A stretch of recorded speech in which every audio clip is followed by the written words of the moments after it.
Basically, he was trying to get me to commit fraud. I went home that night and said to my husband, I'm leaving the mortgage industry. I was just at a point where I did not know that our nation was going to have a meltdown like it did. I just knew that fraud was becoming rampant in my industry. People were taking mortgage loans that absolutely could not afford them. Young people in their 18 to 20 age category that were kind of being brainwashed that buying a home was the American dream and they needed to do it. They were taking out mortgage loans where they didn't have to verify any income. Just stuff that I thought, wow, I really don't want to do this anymore. We're starting to put people into really bad financial situations. I went home and said to my husband, I'm leaving the industry. I'm just not going to do this.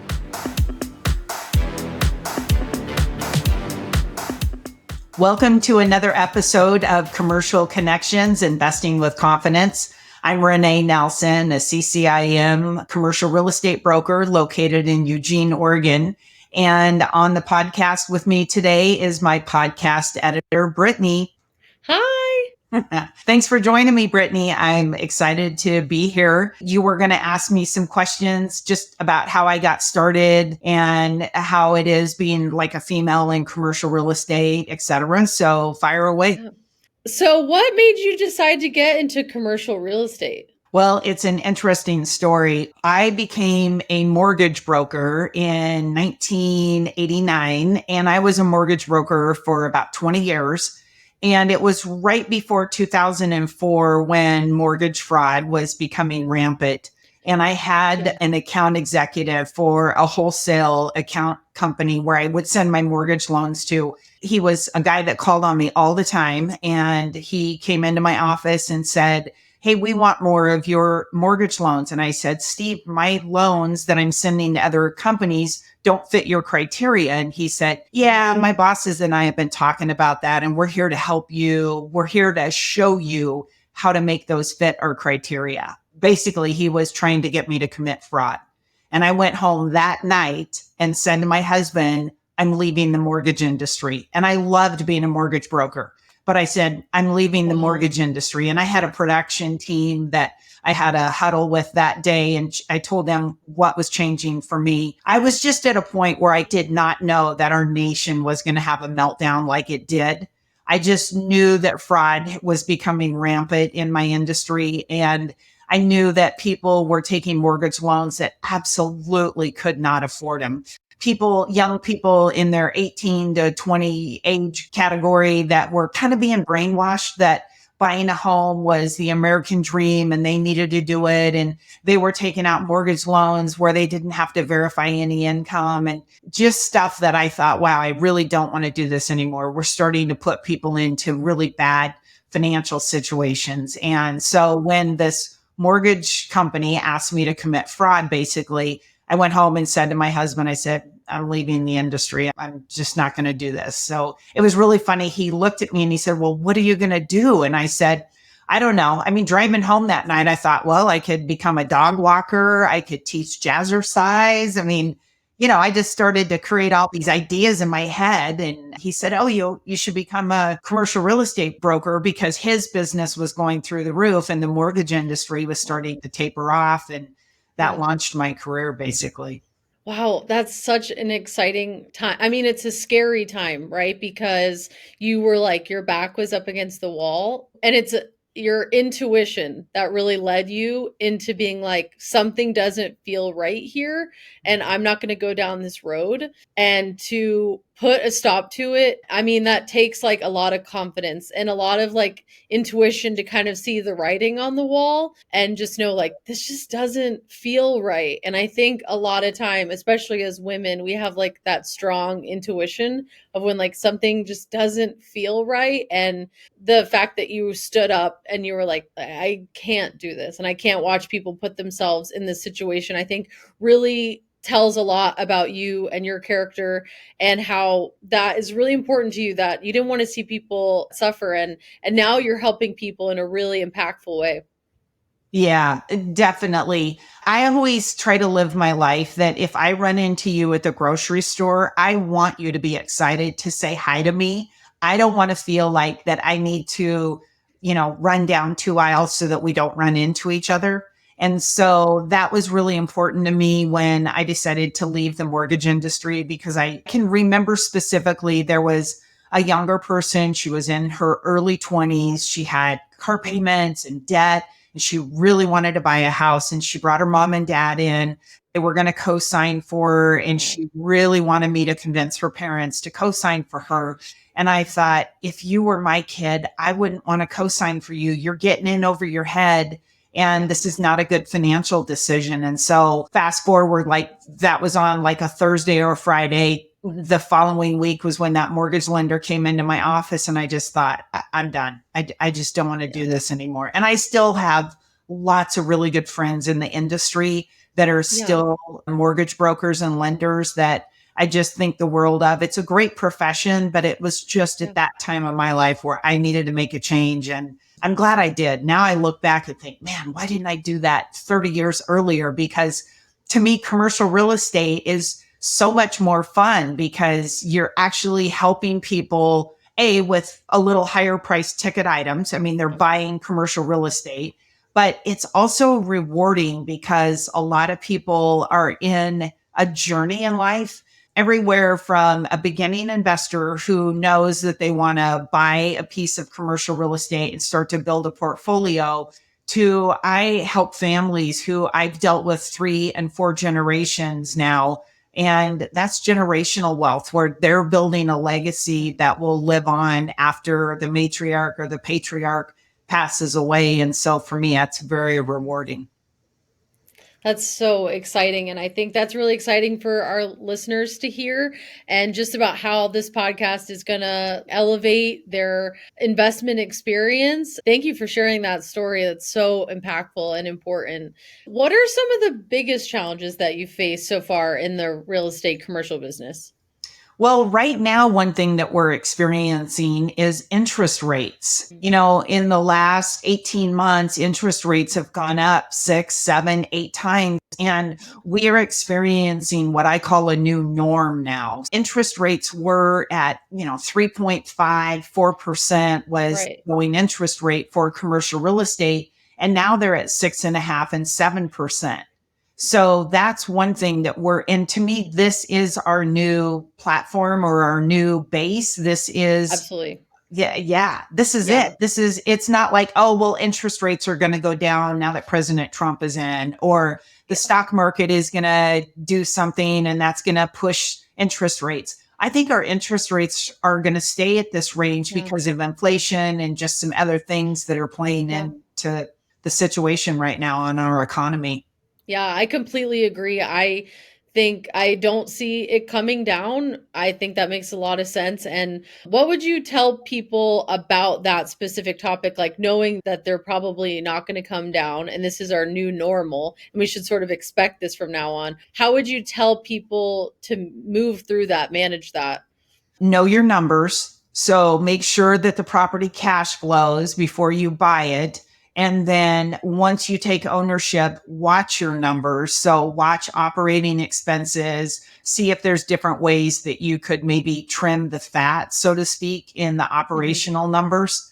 Most of my clients use professional property management. And so the property manager is typically taking a careful look at that once a year as well. And a lot of the professional property management companies have relationships with contractors and vendors, so they're getting a preferred price. But definitely know your numbers going in and then watch your numbers. And in regards to interest rate, save some cash for a down payment. The old days of trying to limp in with minimal down, 15, 20%, 25%, that makes it pretty hard to cash flow properties now. So you might want to wait. I mean, in other episodes, we're going to talk about different forms of ownership. So maybe you joint venture and you own with a family member or a friend, or maybe you own a fractional percentage of a property. That might be better for you than trying to get in with the minimal down, but then your property doesn't cash flow. Because I can assure you that things will go wrong with commercial real estate. You're going to need to replace a roof. Out of 20 units, as an example, for an apartment complex, one of those units is going to have a rotten bathroom floor. There's dry rot in one of those bathroom floors, most likely. Yeah. There's just expenses and things that come up in commercial real estate. You need to be saving for that rainy day. So I recommend don't limp in with the minimal down because that'll kind of bite you down the road. What I really see, Brittany, is if people limp in with minimal down and the property's not cash flowing, then they choose not to put money back into the property and maintain it and renovate it. And then that bites them because then when they go to sell and I tell them the bad news of, well, your rents aren't high enough, or, you've got a lot of deferred maintenance, their idea of a value is not the same as what the market is going to bear. Yeah, and that's so heartbreaking. I think this is not an easy feat for someone to get into necessarily, and you really have to spend a lot of time going over the numbers, picking the right situation and property for you. Like you're saying, you don't want to devalue yourself, but you also can't flip it where you think you have like higher value in the market, but then you come to find out when you meet someone and talk with someone like you that actually that's not the case. That's true. That's where I see a lot of investors make mistakes is they get too aggressive on either what they think they could raise rents for, or they get too aggressive on what they think how they could operate a property. And then that kind of bites them down the road when they go to sell or they're in ownership and they're not making the money on the property that they thought they were. That's pretty terrifying. Like you said, you really have to know your numbers and constantly check in on that. I think that's so important. So, going back to more of your personal journey, what are some of the most valuable lessons you've learned in commercial real estate so far? I think one of the important things is helping people be confident in their numbers and just being relaxed in the process and really understanding. I like to break things down where they're understandable. I have a lot of friends that I mentioned as residential real estate agents and mortgage brokers, and especially the residential real estate agents. I ran into one the other day in the grocery store and she said, can you teach me cap rates? She's like, I ask all the time and people just want to pat me on the head. And I think, oh, that would drive me crazy. And so I just really want to help people understand numbers and understand that basically it's not as complicated as what my competition may want them to believe. Don't get me wrong. I mean, I spend hours and hours building spreadsheets and analyzing numbers. But at the end of the day, I just want to help people understand real estate and see I am passionate about real estate. And I just want people to see, wow, this is a tool that I could use to fund my lifestyle. That's what I Yeah. love about commercial real estate. And I think now too with the AI tools and being able to make those spreadsheets quicker and being able to get the data analyzed faster. And I know we can dive into that more later in episodes and do a deep dive. And I just think there's so much information out there now. It's kind of feels easier than ever. What'd you say? Definitely. It's funny. I'm turning 60 this year and I had to hire an assistant to help me because technology feels like it's just blowing by me. And I'm like, no, I refuse to let this blow by me. One thing I love about education and knowledge is once you learn that, nobody can take that away from you. And then you Yeah. can just build upon it. And in real estate, it's the same way. Once you understand how to calculate a cap rate, then you're like, oh, this is so easy. I get how cap rate flows and I understand how to calculate a property. I mean, when I teach people how to use a cap rate to calculate property values and how to calculate net operating income, you could literally go to a cocktail party, take a pen, and on the back of a napkin, you could calculate the value of a property. Wow. I really hope that people gain enough confidence to do exactly that. I hope from this podcast we can teach people how to break it all the way down. And I love that you have a passion for educating and developing and training as well, because having these conversations and creating like more knowledge and awareness around topics and not gatekeeping so much, like you're saying, some competition might want you to believe that things are harder. But if you look at it realistically, it's like, why would they want you to think it's harder? And they want you to think it's harder so that they can get paid to do it for you. So I think when you break it all the way down and really show people that it's something you can handle, I love that you have such a passion for that. Well, really, to commercial real estate is a relationship game. And that's one of the reasons that I created the podcast name of Commercial Connections Investing with Confidence, because it is not only just networking and knowing people, but it's knowing what the person that you're speaking to, whether it's a buyer or a seller, what they're trying to accomplish. And then I will typically either know the person that needs to buy or sell that property, or I know a broker that has that person that, they're working with them as well. So let me tell you a quick story. I Yeah. literally was sitting at a table with a husband and wife, and they were talking about they had a small office building that they needed to sell. And at the time, my husband, he also sold commercial real estate. So we were sitting at the table together, counseling with these clients. And I just knew that I had just talked to a buyer that wanted to buy that exact building. So in my excitement, I just excused myself, went out in the hallway, called Lori and said, "Hey, I think I know the exact building that you're looking for." Because some of her parameters, she needed an office on one side. She was a clinical psychologist. She wanted a dance studio on the other side where she could take her patients and they could dance. And she wanted it walkable to the University of Oregon. I mean, you could not ask for a trifecta of the things that she had told me that she wanted and Mhm. that she was looking for just literally a day or two before. So I called her. She said, "Yes, I want to look at it." We went and looked at it. I went back, obviously, into the room, into the conference room, and said to the seller and his wife, I said, "I think I have your buyer. She's one of my past clients. I just talked to her. She wants to look at your building tomorrow." And they were like dumbfounded. They're like, "Okay, let's do it." Normally the whole process is you analyze a property, you come up Yeah. with sales comparables, then you put a marketing package together, then you Yeah. put the property on the market and you wait for offers. Well, sometimes that could take 6 to 8 weeks by the time you get Yeah. marketing Oh, wow. pictures and have your first meeting with them. It could take a while. And Yeah. so for them to meet with my husband and myself and then me walk out and walk back in and be like, "Hey, I have your buyer. We're going to walk through tomorrow." They were Yeah. just ecstatic. And it worked out perfect for the Ugh, buyer because it was the right fit for her practice. And she's still there today. I drive by it every day and I look at that and I think that was the best buy for her. I love that story so much. I think it really encompasses like when you just feel that something is right, all the pieces align. The timing was there. You had this plan in your head and you executed it right away. I love when things come together on timing. So I'm really excited to hear how you stay confident in such a highly competitive field. And would you even say it's kind of male dominated?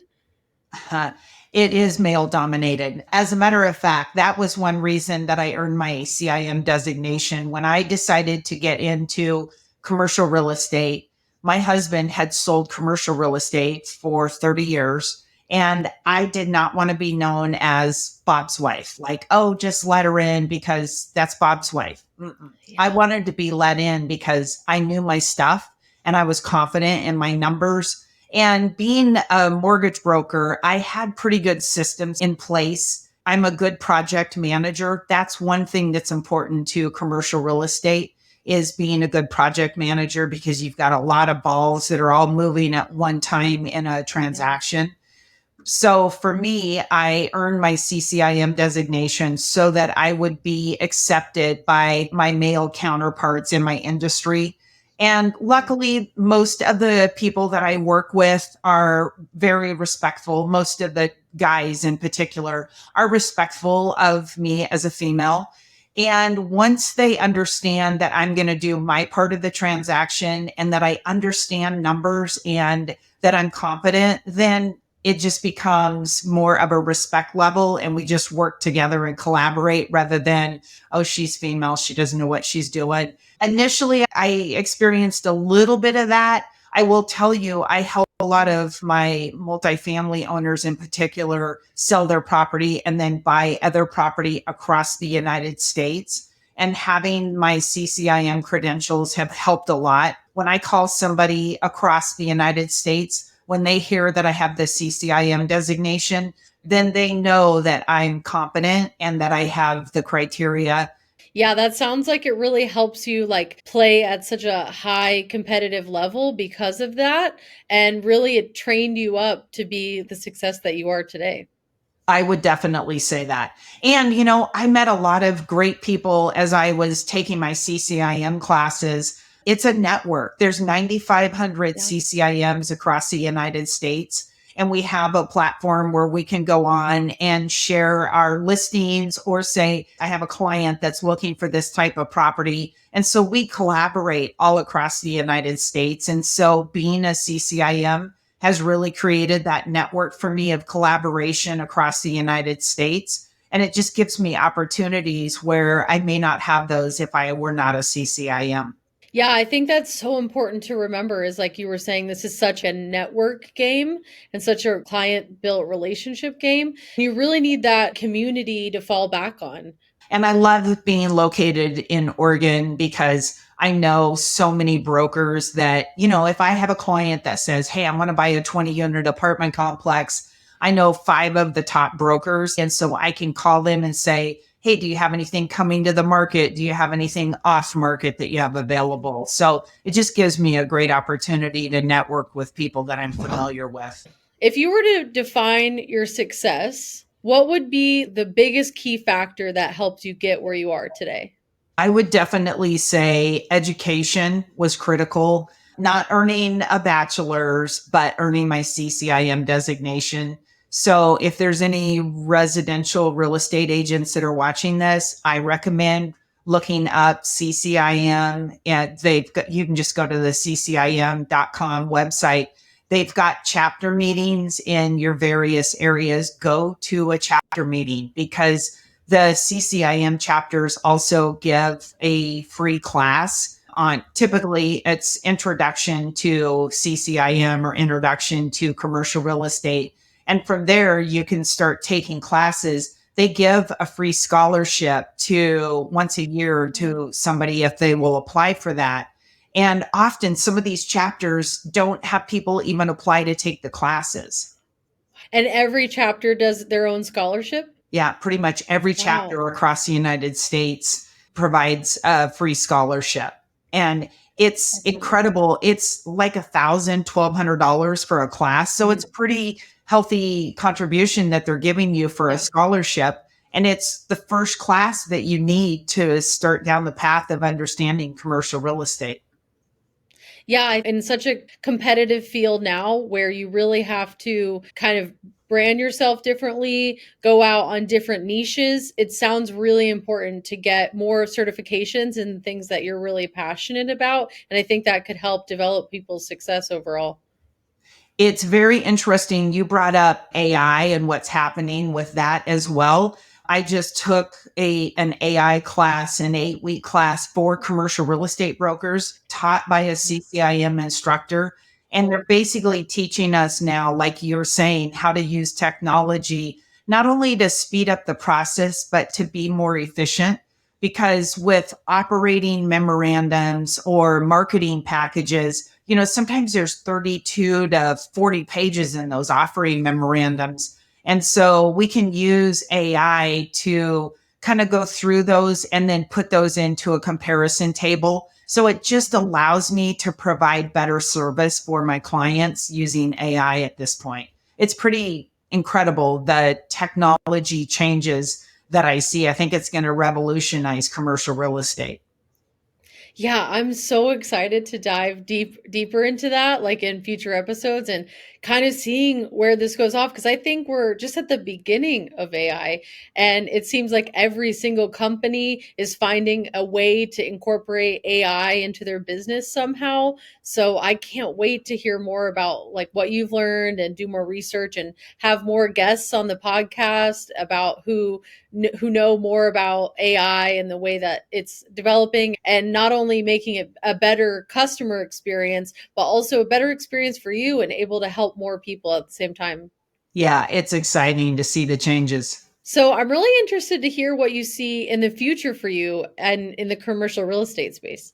Well, one thing that I'm seeing that's changing right now is there are more off market deals that are happening. I call that the silent market because, and we're going to talk about that on a future podcast. What the silent market is that's where a seller wants to sell their property, but they don't necessarily want it advertised or made public. A lot of times they don't want to do that because they don't want their tenants to know, and a Mm. buyer looks at it and says, hey, this is a great opportunity for me because I may be able to get in on this before it hits the open market. I may not have additional competition. I've sold a lot of properties in the last 18 to 24 months off market. And it's Yeah. just a great opportunity for both the buyer and the seller because the seller is able to keep their information private. Their tenants don't know. The buyers are then able to get wind of a property that's not even on the market. So then they're not up against other competing offers. So that is one thing that I see happening with commercial real estate right now.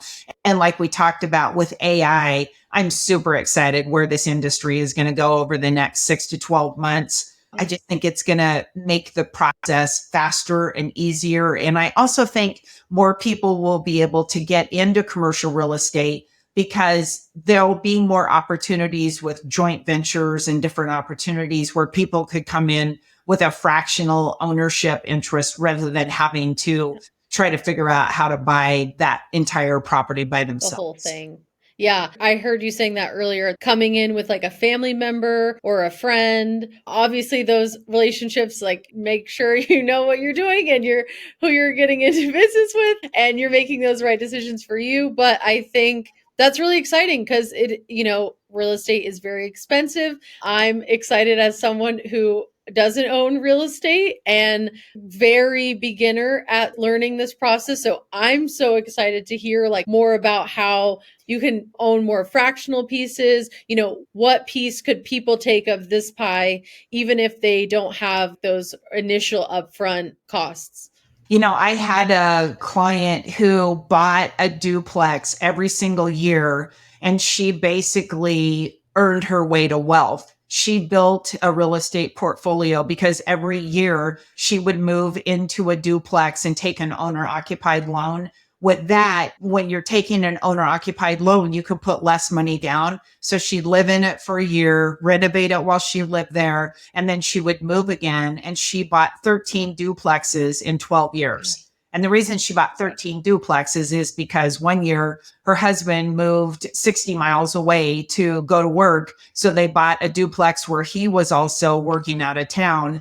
And then they were able to retire because they had these 13 duplexes and they had mortgages on them, but they also used the rental income to pay down the debt faster. And I'll talk about that in a future podcast of how my husband and I did that. We bought a 18 unit apartment complex. We didn't take any cash flow. We just kept powering the cash each month back into the debt. We made it free and clear. And then we wound up selling that and 1031 exchanging into a Dollar General property. So there's different So ways cool. that you can use real estate, and you don't have to be this mega millionaire where you can go out and buy a $25 million property. You could literally go buy a duplex, move into it, live in it for a year, and then 1031 exchange into something else. Well, this has been such an exciting episode. I'm really excited for listeners to hear about your story and just engage in this content and hear what people have to say. If you like this podcast, please subscribe. We look forward to hearing any comments or suggestions you have about the podcast. You can leave comments on Spotify or YouTube, and we really look forward to reading them. See you next time. Happy investing. Next time on Commercial Connections. Every dollar you spend more you want costs you $1. If you don't spend it, you're looking at maybe paying 40 cents on the dollar in tax. So spend what you want, understand what the tax repercussions is going to be. And then the second biggest problem, second to time in exchange, is continuity of vesting. And that just means that the person or anything that gives us something has to be given something back. You think that sounds easy. If we've got a property, let's say Rene gives me a property, I'm going to give Rene the property back. If Rene wants to buy into a property with the three of us, she can do that tenancy in common, but she cannot do that into a limited liability company because partnership interests are specifically prohibited.